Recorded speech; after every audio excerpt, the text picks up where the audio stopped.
Hello বন্ধুরা, তোমাদেরকে বলেছিলাম পিসি শাশুড়ি বাড়িটা পুরোটা তোমাদেরকে ঘুরে দেখাবো। অবশ্যই তোমাদের সামনে আজকে ভিডিওটা আমি নিয়ে আসলাম। এই দেখো, এইখানে এই ঘরে আজ নারায়ণ পুজো হয়েছিল, আর এটা ওদের ঠাকুর ঘর। আর ঠাকুর ঘরে একটা খাটও পাতা আছে। এই দেখো, ওরা সারাদিন খাটাখাটনি করেছে, এখন সব সন্ধেবেলায় শুয়ে রয়েছে। আর এই যে গোপাল ঠাকুর আছে, ওদের অনেক ঠাকুর আছে।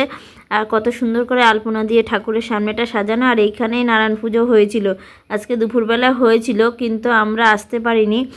এর জন্য পিসি প্রচুর বকেছে। তারপরে আমরা সন্ধেবেলায় নারায়ণ পুজোয় আসলাম প্রসাদ খেতে, আমাদের জন্য রেখে দিয়েছিল। আর পিসি, আর এটা পিসির মেয়ে। আর এই দেখো, তোমাদের দাদাভাইকে বকছে। আর এই যে কত বাসন আছে, এখনও কিচ্ছু মাজেনি, সব প্রসাদ টসাদ খেয়ে সব এক জায়গায় রেখে দিয়েছে।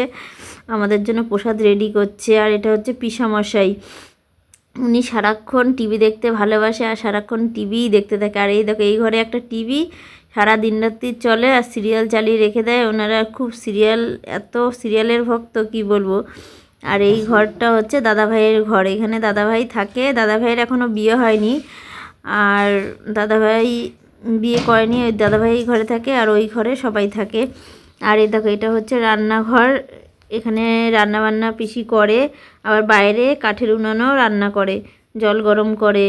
শীতকালটাই বেশিরভাগই ধরায়। আর ওই পাশের দরজা দিয়েও, ওদিকটা হচ্ছে বাথরুম। আর এটা হচ্ছে পিসি আমাদের। আর এই দেখো, ওদের ঘরটা কত সুন্দর পরিষ্কার গুছানো গাছানো। আর এখানেই আমরা আসি মাঝে মধ্যে ভিডিও